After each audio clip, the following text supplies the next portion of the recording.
Welcome back to the NicNames Podcast. I'm Andriy, CEO of NicNames.com, the first ICANN-accredited registrar to support .eth domains, whether you use our custodial wallet or your own. Today, we're talking about something that's changing the internet as we know it, Web3 domains. Most people have no idea, but the internet's address book is getting completely rewritten and these new domains are shaking things up. And to help us break it all down, I have Jexi with me today. She's an expert in marketing, branding, digital strategy, and honestly, just about everything. Jexi, welcome to the show. Thanks, Andriy. Super excited to be here. And you're absolutely right. Web3 domains are completely redefining online identity. It reminds me of the early days of the internet when people were first grabbing up .com domains. Back then, most people didn't understand how valuable they'd be. And now we're seeing a similar gold rush with Web3 domains. Yeah, I actually read that someone paid over $100,000 for a Web3 domain last week. What makes these domains so different from traditional ones? Great question. The biggest difference is ownership. With traditional domains, .com, .net, .org, you're basically renting them. You pay a yearly fee, and if you forget to renew, someone else can take it. Web3 domains change that. Instead of renting, you actually own them outright, like digital property. And because they live on the blockchain, they're decentralized.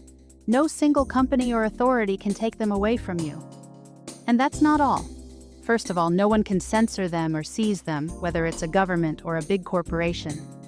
Secondly, they can actually function as crypto wallets. So instead of copying and pasting a long string of numbers, you can just send Bitcoin or Ethereum to a domain name.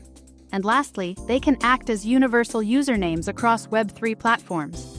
That sounds like a big deal. But wait, who actually controls these domains? If there's no central authority like ICANN, how does ownership work? That's what makes this so revolutionary. Nobody controls them in the traditional sense. The ownership is recorded on a blockchain, which means instead of being managed by one company, the records are distributed across thousands of computers worldwide. Think of it like owning a house, but instead of a government office verifying your deed, it's an entire global network ensuring that your ownership is real. That actually reminds me of the early days of the internet. Back in the 90s, people bought .com domains for $10 and later sold them for millions. Are we seeing something similar with Web3 domains? Oh, absolutely. And there's an interesting twist. Web3 domains can do way more than just point to websites. Let's talk real-world numbers. Some Web3 domains start at $20, but the most valuable ones are going for insane amounts. A single character .eth domain recently sold for over $200,000, and in the past year alone, over $500 million worth of Web3 domains have been traded. We're also seeing major brands quietly buying them up. Nike, Budweiser, and even Microsoft have been securing their Web3 domains, even though they aren't using them publicly yet. That's wild. But I've tried clicking on .eth domains before, and they don't always work in regular browsers. What's up with that? That's actually one of the biggest hurdles right now. Unlike traditional domains, Web3 domains aren't universally supported yet. To access them, you either need a Web3-compatible browser like Brave or a special extension for Chrome. That being said, Brave now has over 50 million monthly active users. So mainstream adoption is growing fast. A lot of companies are actually hedging their bets.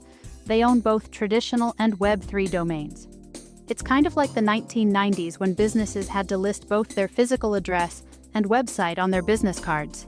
That makes sense. But what about legal protections? If someone buys Coca-Cola.eth, can Coca-Cola get it back? That's where things get tricky.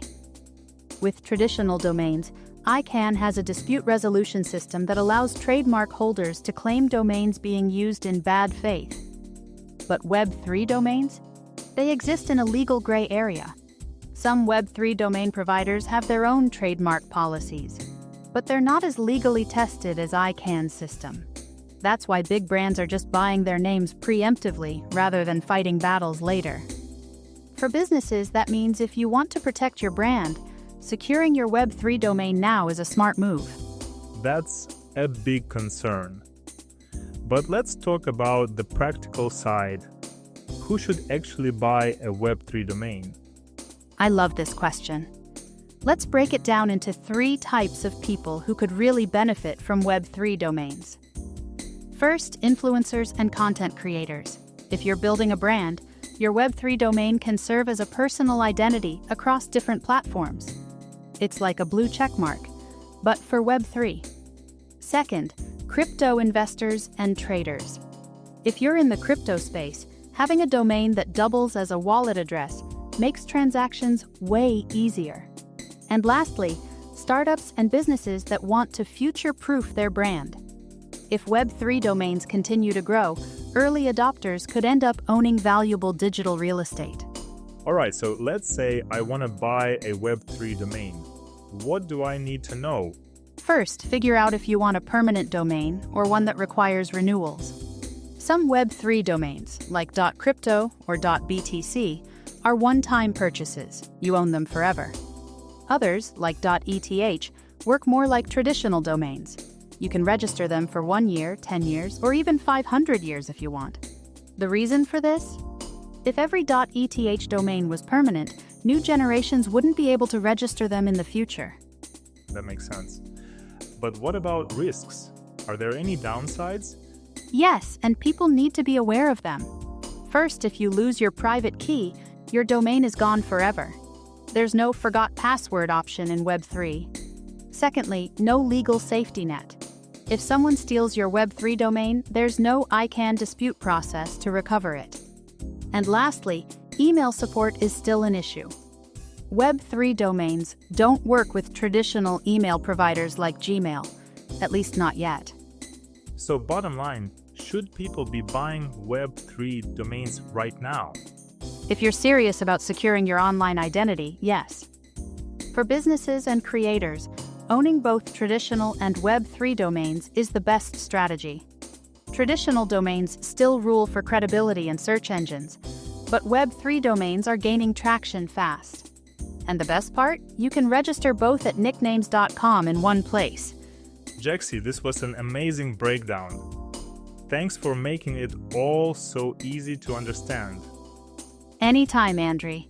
This space is evolving so fast, and I'm excited to see where it goes next. And for everyone listening, don't forget, the NicNames Podcast is available on every major platform, including Apple Podcasts, Spotify, YouTube, and more. That's it for today. See you next time.